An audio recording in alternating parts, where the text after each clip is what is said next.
Another lunch time for today's video. Akala mo naman ang dami-dami ko nang nagawang lunch time video.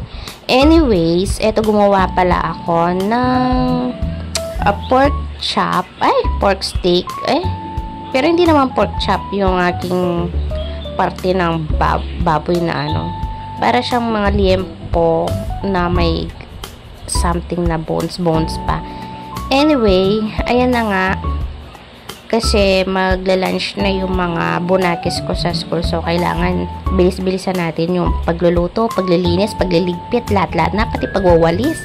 Ayan, minsanan ko nang ginagawa. Kaso, dito pa lang yan. Wala pa sa sala, wala pa sa mga kwarto. Hindi pa ako nakapaglinis doon. Kasi kailangan ko munang unahin na magluto para maihatid ko mamaya sa school.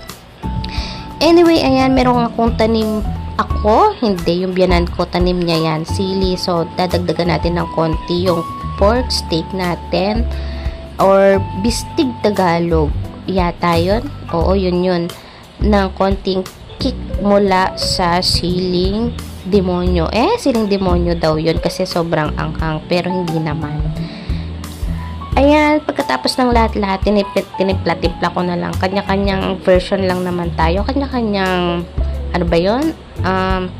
tansya-tansyahan lang yung mga ganyan. So, after nyan, nagsisimmer. Akala mo totoong chef, no? So, nilinis ko muna yung mga kalat ko dyan sa mga gilid-gilid. Minsan napapaisip din ako dyan, nakakatunga. Minsan nakadunga ako sa bintana kasi naiisip ko yung mga pinagdaanan ko nung mga panahon na wala pa akong bahay.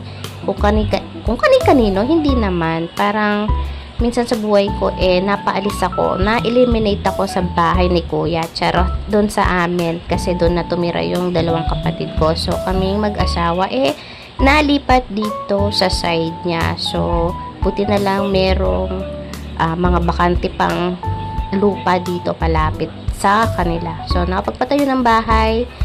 Sa awa ng Diyos, ayan, may masasabi na akong sarili kong bahay.